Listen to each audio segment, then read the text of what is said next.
Today is December 12. Last day ng appointment ni Hailey sa kanyang midwife. So, aalis kami ni Mama. 1 PM yung appointment. And kagigising lang ni Hailey. Pot-pot! Ayan o. Dumidede. Pinapadede ni Mama. Hi ka, Ma. Hi. Morning. Morning. O, ayan. Time check. Anong oras na, Ma? Mga 8 something. Ayan. Medyo okay ang weather today. Ayan. Sana wag umulan. Sana umaraw pa. Kasi 1 PM mga appointment. Maaga kaming gagayak. Mga 12. Siguro mga 12 alis na kami dito. Ginoogle Maps ko na, so mag-bus na lang kami. Isang bus lang kami, then lakad lang ng 2 minutes. Kesa mag-Skytrain and bus kami. Para isa na di kami mahirapan kay Hailey. At dala namin yung stroller. Maria, ano muna kami? Breakfast muna, kape-kape and bread. Bago kami umalis. Bibihisan pa si Hailey, dede, patutulugin ulit. Saka kami gogora. Ayan. Nood muna kami YouTube. Pinapanood ko si Simply Race. Ay, palobat na ako. Pagta ko yung battery. See you guys later. Bye! Papunta na kami ng downtown. Magbabas lang kami. Ayan na yung bus. Oh, pero mag-aantay kami ng number 3. Puntang Waterfront Station. Tulog na naman ang Hailey Pot-pot natin.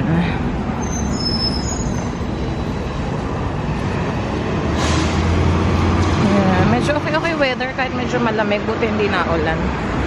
Hintay tayo dito sa station ng bus. Tapos na kami guys sa appointment ni Hailey. Aabang na kami ng bus papunta ng Waterfront Station. Ano oras na? Mag 2 PM. Almost 1 hour din yung appointment. Ayan na yata yung bus pa Waterfront. Tulog si Hailey kaso pagdating dun nagkalat ng pupo. Ayun na tayong bus.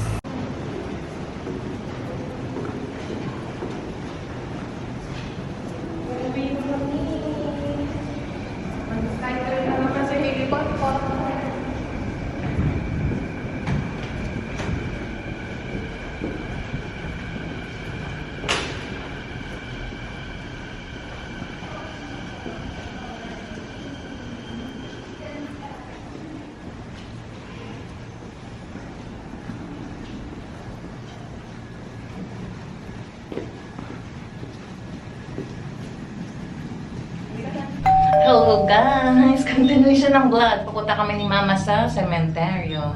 Ano ba ngayon? December 12? Or 13 na pala ngayon, 3 PM. Gumora na kami pagdating ni Harold sa work. Kasi tulog pa si Hailey. Pot-pot. Okay. See you guys later. Nandito na kami guys sa Ocean View Cemetery. 4:04 na. Kailangan na namin dalian at malapit na mag-sunset. Didilim na sa loob ng sementeryo. Doon na kami dadaan sa may highway. Kasi pag pumasok pa ako dito, maliligaw pa ako kung saan nakalibing sila lolo at lola. Kaya doon kami dire-diretso kakanan. May entrance din doon akong alam Mas kabisado ko na yun. Nabot din kami ng almost 1 hour. Ang tagal kasi ng bus. Delayed tapos punuan pa. Ayun. Ayan si Mama. Let's go. Andito na kami guys sa loob ng sementeryo.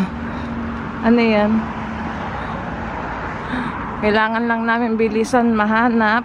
Pero alam ko naman, kabisado ko naman saan yung puntod ni Lolo Papang saka Lola Mamang. Para hindi kami abutan ng dilim. At tinatakot kami ni Harold. Sabi niya, pag inabutan kayo ng dilim dyan, pag may nakita kayo, videohan nyo na lang. Lokong yun. Pero may mga taong dumadalo pa Ayun may mga kotse hindi ako matatakot dito. Yun nga lang, tatapak-tapakan ko na yung mga puntod dito. Kasi dito ang shortcut na alam ko. Okay, let's go. Ayan na, finally nahanap ko. O, diba? Ang bilis ko nahanap. Mama, dito Ito na ako, after 23 years. Bakit ka umiiyak? Ayun na, may umiiyak na. Ayan na, nakita ko kagad si Lolo Papang sa si Lola Mama. Tanggalin mo yung gloves mo, ma, ah. May tissue ko dito. May mga ano-ano lang eh, oh. Dahon-dahon. Nakita ko ito, i-open mo yan kasi yun yung sa flower. Dito taas? Oo, itaas mo, ma. Nakabaliktad siya eh, ayan, oh. Yan. O, tapos alahan mo ng tubig. Yan. Tapos dyan mo i-ano. Yan. Magugas lang tayo ng kamay doon. Tumatawag yata sa akin si Harold. Teka lang. Sige.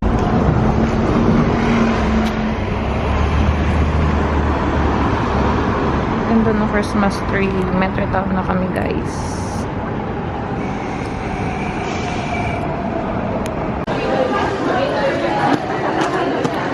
Bili tayo ng bread. Favorite namin yung croissant. St. Germain. Ito na kami sa loob ng Metro Town.